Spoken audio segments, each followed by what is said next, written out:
ప్రముఖ stock market analyst సుందర రామిరెడ్డి గారు April 13, 14 తేదీల్లో కండక్ట్ చేసే ETF index funds mutual funds educative webinar లో పాల్గొని మార్కెట్స్ పై పట్టు సాధించాలనుకునే వాళ్ళు ఈ నెంబర్ కి కాల్ చేసి మీ రిజిస్ట్రేషన్ పూర్తి చేసుకోండి. బట్టతలతో బాధపడుతున్నారా?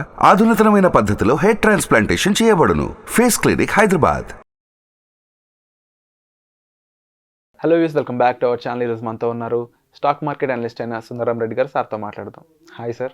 హాయ్ సార్, పొలిటికల్ ఇన్వెస్టర్స్ అయి ఉండొచ్చు, లేదంటే పొలిటికల్గా ఎవరైతే పాపులర్ పర్సన్స్ ఉన్నారో వాళ్ళు మనం సిరీస్ వైజ్గా చూస్తూ వస్తున్నాం వాళ్ళ పోర్ట్ఫోలియోస్ ఎలా ఉన్నాయి అనేది. అయితే నా డౌట్ ఏంటంటే, ఇప్పుడు వరకు మనం ఒక రేంజ్ పోర్ట్ఫోలియోస్ చూసాం. ఇప్పుడు వరకు హైయెస్ట్ నెంబర్ ఆఫ్ అనేది నేను ఇంకా చూడలేదు. 3 డిజిట్లో ఒక 100 కోట్ల ఇన్వెస్ట్మెంట్స్, 100 కోట్ల ఇన్వెస్టర్లు అంటూ ఉంటారు కదా, అలాంటి వాళ్ళు పొలిటీషియన్స్లో ఎవరైనా ఉన్నారా? డెఫినెట్గా అండి. అండ్ కమల్నాథ్ పోర్ట్ఫోలియో చాలా పెద్ద పోర్ట్ఫోలియో అండి అది. తన పోర్ట్ఫోలియో కనుక మనం చూసుకున్నట్టయితే ఆల్మోస్ట్ మోర్ దెన్ 600 crores, 600 కోట్లు, 600 కోట్లు, మోర్ దెన్ 600 crores అండి వాళ్ళ పోర్ట్ఫోలియో సైజ్. అండ్ తన పోర్ట్ఫోలియో ఇండియాలోనే మనం చూసినట్లు బిగ్గెస్ట్ అనమాట. 697 crores టోటల్ స్టాక్స్ ఉన్నాయి, అండ్ మ్యూచువల్ ఫండ్స్ ఉన్నాయి, అండ్ పిఎంఎస్ సర్వీస్ ఉన్నాయి, అన్లిస్టెడ్ కంపెనీస్ కూడా ఉన్నాయి. స్టాక్ మార్కెట్లో ఇంకా లిస్ట్ అవ్వాల, ప్రైవేట్ ఇన్వెస్టర్ పెట్టుకోవచ్చు అనమాట, అలా కూడా ఉన్నాయి. సో టోటల్ సైజ్ వచ్చేట్లా 697 crore అండి. One of the biggest fund అనమాట ఇది. అండ్ మనం ఇక్కడ చూసుకున్నాం అనుకోండి, అండ్ పిఎంఎస్ సర్వీస్ మనం చూసుకున్నట్టయితే India infrastructure finance company 10 lakh ఉంది. సోవరింగ్ గోల్డ్ బాండ్స్లో 30 lakhs ఉంది. ఫస్ట్ టైం మనం చూస్తున్నాం గోల్డ్ ఇన్వెస్ట్ చేసిన వాళ్ళు. అండ్ ఏఎస్కే ఇన్ఫ్రాస్ట్రక్చర్ అండి, ఇది పిఎంఎస్ సర్వీస్ అనమాట. ఆల్మోస్ట్ 3 crores ఉన్నాయి దీంట్లో ఏఎస్కే ఇన్వెస్ట్మెంట్స్లో. అండ్ అబాకస్ అసెట్ మేనేజర్స్ అండి, ఇండియాలో one of the leading PMS service. వీళ్ళ దగ్గర 1 crore దాకా ఉంది. And Helios capital management, again ఇండియాలో one of the leading PMS. వీళ్ళ దగ్గర ఆల్మోస్ట్ 76 lakhs ఉన్నాయి. అండ్ ఏఎస్కే గ్లోబల్ డిగైడ్ ఏఎఫ్ అండి, alternative investment fund, and almost 1 crore ఉంది. Nippon India equity opportunity fund, మళ్ళీ అగైన్ పిఎంఎస్ సర్వీస్ అనమాట.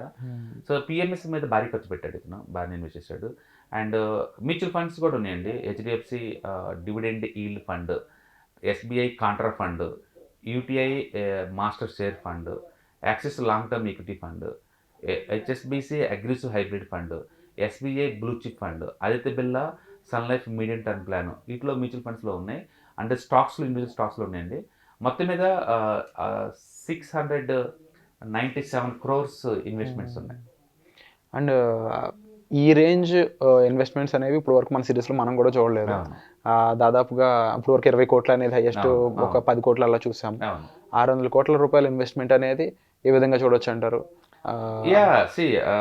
చాలా పెద్ద పొజిషన్ అండి కమల్నాథ్ అంటే. మన అతను స్టేట్కి సీఎంగా పనిచేసిన వాళ్ళు, అంటే కెరియర్ కొన్ని డెకేడ్స్ నుంచి ఉన్న అతను ఈ పోర్ట్ఫోలియో ఓవర్ పీరియడ్ ఆఫ్ టైంలో డెవలప్ చేసిందండి, ఒక రోజు 2 రోజులు కాదు. అంటే అప్పటి నుంచి మనం జనరల్గా చూసే ఇన్వెస్టర్లో కానీ ఎక్కువ మందిని రీసెంట్గా వచ్చిన వాళ్ళు చూస్తూ ఉంటాము. లాంగ్ టర్మ్లో ఈ రేంజ్ ఇన్వెస్ట్మెంట్స్ చేసిన వాళ్ళని తక్కువ మంది చూస్తూ ఉంటాం. రైట్. సో ఆ పరంగా చూస్తే మీకు ఇలా ఈయన ఏ రకంగా ఇన్స్పిరేషన్ అనిపిస్తుంది? బేసికల్గా మనం అంటే పొలిటికల్ పర్సన్స్ మనం అనలైజ్ చేస్తా వస్తున్నాం కాబట్టి, పొలిటీషియన్లో మనం చూసినట్లు ఇది ఆల్మోస్ట్ 700 crores పెద్దగా ఉంది కదా. రాకేష్ జుంజున్వాలా పోర్ట్ఫోలియో ఎంత ఉంది? Okay almost 40,000 crores. అండ్ ఇండియాలో 1000 కోట్ల కన్నా పైన వాళ్ళు మోర్ దెన్ 1000 members ఉంటారండి. 1000 కోట్ల కన్నా పైన వాళ్ళు మనకు తెలిసి అంటే పొలిటికల్ లీడర్స్ మనం చూసామనుకోండి, ఇట్లా స్టాక్స్ అని కాకుండా అఫీషియల్ గా 100 కోట్ల అంటే పైన ఉన్న అసెట్స్ చూసుకుంటే ఈజీగా లక్షల్లో ఉంటారు, వేలలో కాదండి, లక్షల్లో. అఫిడవిట్ పెట్టిన అందరూ చూసుకుంటూ వెళ్తున్నాం అనుకోండి, లక్షల్లో ఉంటాడు. అండ్ కాకపోతే ఎవరు కూడా వైట్ వాళ్ళు పెట్టాలి రూల్ ఏం లేదు కదా. It's depending upon the me interest. ప్రతి ఒక్కరిని స్టాక్స్ లో పెట్టాలి రూల్ ఏమి కదా. వాళ్ళకి బ్యాక్గ్రౌండ్ ఉంటే మనకి వాళ్ళు అది ఈజీగా ఉంటుంది. వాళ్ళు ఎక్కడైతే అసెట్స్ ఈజీగా మేనేజ్ చేస్తారో అక్కడ పెట్టుకోవచ్చు. ఫర్ ఎగ్జాంపుల్ ఇప్పుడు హోమ్ మినిస్టర్ ఉన్నాడు కదా, అమిత్ షా. స్టాక్ మార్కెట్ రాకముందు, ఇది ఎలక్షన్స్ లో రాకముందు ఆయన స్టాక్ బ్రోకర్ అండి. పొలిటిక్స్ లోకి రాకముందు ఆయన స్టాక్ బ్రోకర్ ఆయన. సో దీని స్టాక్ మార్కెట్ ఎలా ఆపరేట్ అవుతుంది, అసలు ఎలా క్రియేట్ చేయాలో ఇప్పటికే తనకు ఓన్ పోర్ట్ఫోలియో ఉంటుంది. ఎందుకుండదు? అందుకని స్టాక్ మార్కెట్ లో పెడితే ఒకటి పెట్టకపోతే ఒకటని కాదు, నువ్వు ఎలా మేనేజ్ చేస్తున్నావు ఎసెట్స్ అనేది డజన్ మ్యాటర్. అబ్రాడ్లో మనం చూసుకుంటే స్టాక్స్ లో ఉంటున్నది మామూలు విషయం అండి. ఇండియాలో అదొక లేకపోతే అదొక హీనంగా ఏదో ఒకటి చూస్తారు. అంటే వాటికి డిగ్నిఫై చేయడమా లేకపోతే వాడిని ఇన్సల్ట్ చూడటమా చూస్తారు స్టాక్ మార్కెట్ అంటే. ఎందుకంటే అది డిఫరెంట్ అసెట్స్ కాబట్టి ఇండియా సంబంధించి మనం పల్లెటూరులో పొలాలు ఉంటే ఎంత Rich గా ఎక్కువ ఉంటే చూస్తాం. అంత ఎక్కువ రెస్పెక్ట్ ఎలా ఉంటుందో, సిటీ వాళ్ళకి ఏంటంటే డిజిటల్ అసెట్స్ ఎంత ఎక్కువ ఉంటే అంత రెస్పెక్ట్ గా ఉంటుంది. అండ్ ఇన్ కమింగ్ ఫ్యూచర్లో చూసుకున్నట్లయితే మోర్ దెన్ ఫిజికల్ కనిపించే వాటికంటే కూడా డిజిటల్గా ఎక్కువ వాల్యూ పెరిగే స్కోప్ ఉందని కూడా వింటూ ఉన్నాం. అది ఎంతవరకు నిజం అంటే యా, వాల్యూ పెరిగిద్దనే బదులు ఈజీగా మేనేజ్ చేయటం అంటే బెటర్ ఏమో. Oh, ఎందుకంటే మనం ఉన్నది నాలెడ్జ్ గేమ్ ఇక్కడ. మనం ఉన్నది ఇక్కడ నాలెడ్జ్ గేమ్ అండి. ఒకే పని మీరు ఇప్పుడు వ్యవసాయం చేస్తున్నారు అనుకోండి, రోజు మొత్తం మీద మీరు ఏం చేసినా సరే, స్మార్ట్ పని చేయండి, హార్డ్ పని చేయండి, ఏదైనా చేయండి, మీకు 1000 రూపీస్ కన్నా ఎక్కువ గిట్టుబాటు అవుతుంది. ఇదే పని వేరే చోట చేశారనుకోండి, హైదరాబాద్లో ఏసీ రూమ్లో కూర్చొని, వాళ్ళకి 10,000 నుంచి 2-3 లక్షల దాకా వస్తాయి.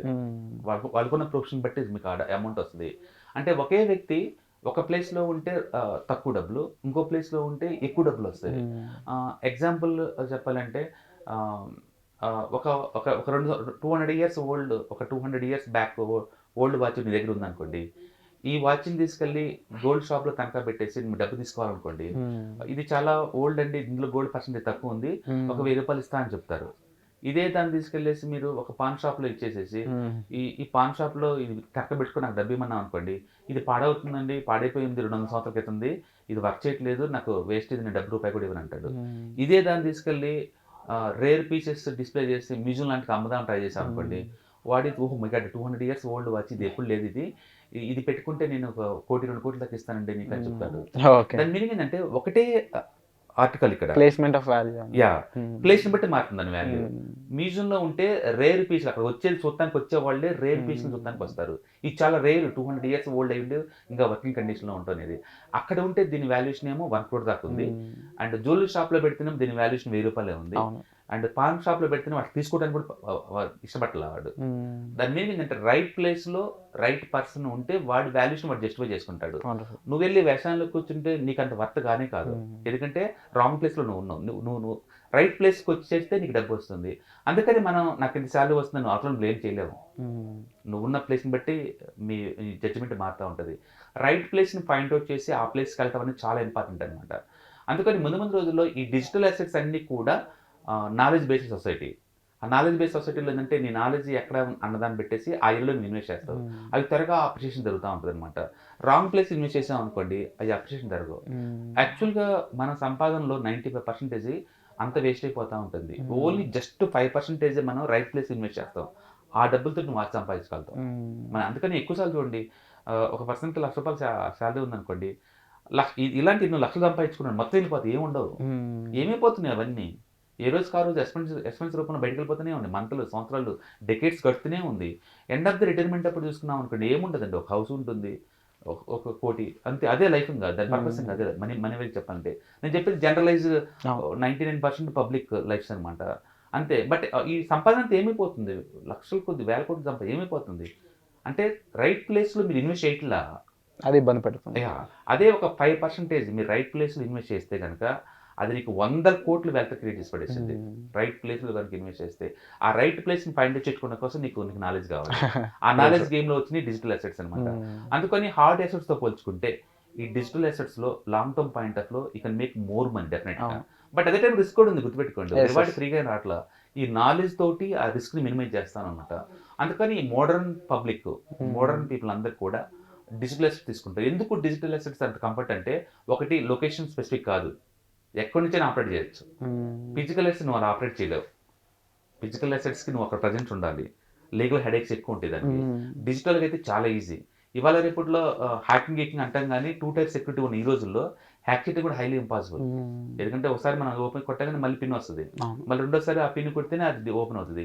2 లేయర్ సెక్యూరిటీ ఉన్న ఈ రోజుల్లో డిజిటల్ సెక్యూరిటీ వాటికి ఎక్కువ సెక్యూరిటీ ఉంటుంది, లీగల్ హెడేక్స్ తక్కువ, ఫిజికల్ చాలా ఎక్కువ ఉంటుంది. రెండోది ఎక్కడి నుంచైనా ఆపరేట్ చేయొచ్చు డిజిటల్ అసెట్స్ ని. మూడోది డిజిటల్ అసెట్స్ యూనివర్సల్, ఎక్కడున్నైనా అమ్ముకోవచ్చు, ట్రాక్ చేసుకోవచ్చు, లక్షల కోట్లు కొనుక్కోవచ్చు, లక్షల కోట్లు ఈజీగా అమ్మేయచ్చు, చాలా easy. Physical assets local people కొంటే తప్ప డిమాండ్ సప్లై ఉండదు. ఓకే, అండ్ ఇటు అసెట్ ట్రాన్స్ఫర్ చేయడం చాలా ఈజీ, మీ కిడ్స్కి వాళ్ళకి ట్రాన్స్ఫర్ చేయడం చాలా ఈజీ, అవి చాలా కష్టం. మెయింటెనెన్స్ ఇవి చాలా ఈజీ. అందుకని డిజిటల్ అసెట్స్కి ఇంపార్టెన్స్ వస్తుంది, దాన్ని మోర్ స్కేల్ అప్ చేస్తారు. అందుకని ఇండియాలో ఇప్పుడు ఈక్విటీ కల్చర్ ఎందుకు అంత ఫాస్ట్గా పెరుగుతుందంటే రీజన్ ఇదే. దాన్ని ఈజీగా మేనేజ్ చేయొచ్చు, ఈజీగా ట్రాన్స్ఫర్ చేయొచ్చు, ఈజీగా నెక్స్ట్ జనరేషన్ పాస్ చేయొచ్చు, కాబట్టి దానికి అంత ఇంపార్టెన్స్ వస్తుంది. అండ్ రిస్క్ అంటవా, రిస్క్ అన్ని చోట్ల ఉంటుంది. సో నాలెడ్జ్ పెంచుకునే కొద్దీ రిస్క్ని మినిమైజ్ చేసుకోవచ్చు, గ్రీడీని కంట్రోల్ చేయడం వల్ల రిస్క్ మినిమైజ్ చేసుకోవచ్చు. ఏదైనా కానీ ఫినాన్స్ సంబంధించి అది కంప్లీట్గా పర్సనల్ అండి. పర్సన్ యొక్క గోల్స్, వాళ్ళ taste బట్టి.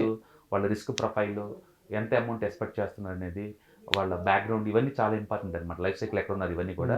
అందుకని లూజ్గా అందరికి సూట్ అవుతాయి మనం రికమెండ్ చేయలేం. కానీ బట్ డెఫినెట్గా ముందు రోజుల్లో ఈ హార్డ్ అసెట్స్తో పోల్చుకుంటే డిజిటల్ అసెట్స్కి ఇంపార్టెన్స్ పెరిగింది, అందులో డౌట్ లేదు. వండర్ఫుల్ సో మనం చూసిన ఈ పాలిటిషియన్ అందరూ కూడా ఒక స్టేజ్లో బాగా కష్టపడి డెవలప్ అయిన వాళ్ళు కాబట్టి వాళ్ళు they know how to play the game అనమాట. అండ్ ఓవరాల్గా ముఖ్యంగా మాకు కావాల్సిన ఇన్ఫర్మేషన్తో పాటు చాలా అవేర్నెస్ కూడా ఇచ్చారు sir. Thank you so much. Right, thank you. ప్రముఖ స్టాక్ మార్కెట్ అనలిస్ట్ సుందర రామిరెడ్డి గారు ఏప్రిల్ 13, 14 తేదీల్లో కండక్ట్ చేసే ETF index funds mutual funds educative webinar లో పాల్గొని మార్కెట్స్ పై పట్టు సాధించాలనుకునే వాళ్ళు ఈ నెంబర్ కి కాల్ చేసి మీ రిజిస్ట్రేషన్ పూర్తి చేసుకోండి. సుమన్ టీవీలో మీ పర్సనల్ అండ్ బిజినెస్ ప్రమోషన్స్ కోసం కింది నెంబర్ కి కాంటాక్ట్ చేయండి.